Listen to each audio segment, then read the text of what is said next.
સમાચારમાં વાત કરીએ તો મહેસાણાથી સમાચાર પ્રાપ્ત થઈ રહ્યા છે। કહી શકાય કે મહેસાણામાં ખનીજ માફિયાઓ વિરુદ્ધ ફરિયાદ દાખલ કરવામાં આવી છે અને હાલ દિનેશ વણઝારા અને સંજય વણઝારા સામે ફરિયાદ દાખલ કરાઈ છે। બંને ઇસમો વોટ્સએપ ગ્રુપમાં લોકેશન શેર કરતા હતા તો ખાણ ખનીજના અધિકારીઓનું લોકેશન મોકલતા હતા, અધિકારીઓનું તમામ જગ્યાનું લોકેશન મોકલતા હતા। ખનીજ માફિયાઓ તમામ મૂવમેન્ટ પર નજર રાખતા હતા તો સરકારી ગાડીમાં જીપીએસ લગાવીને બાજ નજર રાખવામાં આવતી હતી। ખાણ ખનીજ અધિકારીની ટીમ જ્યારે પણ ગેરકાયદેસર રીતે રેતી, માટી કે અન્ય મિનરલની ચોરી પકડવા નીકળતી હોય ત્યારે આ લોકેશનને ટ્રેક કરાતું હતું તો બીજી તરફ અધિકારી કયા રસ્તે જાય છે, કેટલી ગાડી ક્યાં પહોંચી છે તે મામલે પણ નજર રખાતી હતી અને આ મામલે વધુ કાર્યવાહી પણ કરાશે। મહેસાણામાં ખનીજ માફિયાઓ વિરુદ્ધ ફરિયાદ પણ દાખલ કરવામાં આવી છે અને દિનેશ વણઝારા, સંજય વણઝારા સામે ફરિયાદ દાખલ કરાઈ હતી તો બંને ઇસમો વોટ્સએપ ગ્રુપમાં લોકેશન શેર કરતા હતા તો આ મામલે વધુ કાર્યવાહી કરાશે। ખાણ ખનીજના અધિકારીનું લોકેશન ટ્રેક કરતા હતા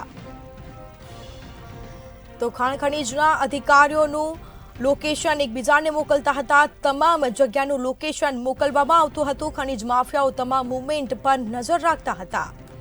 સાથે જ કહી શકાય કે સરકારી ગાડીમાં જીપીએસ લગાવીને બાજ નજર રાખવામાં આવતી હતી।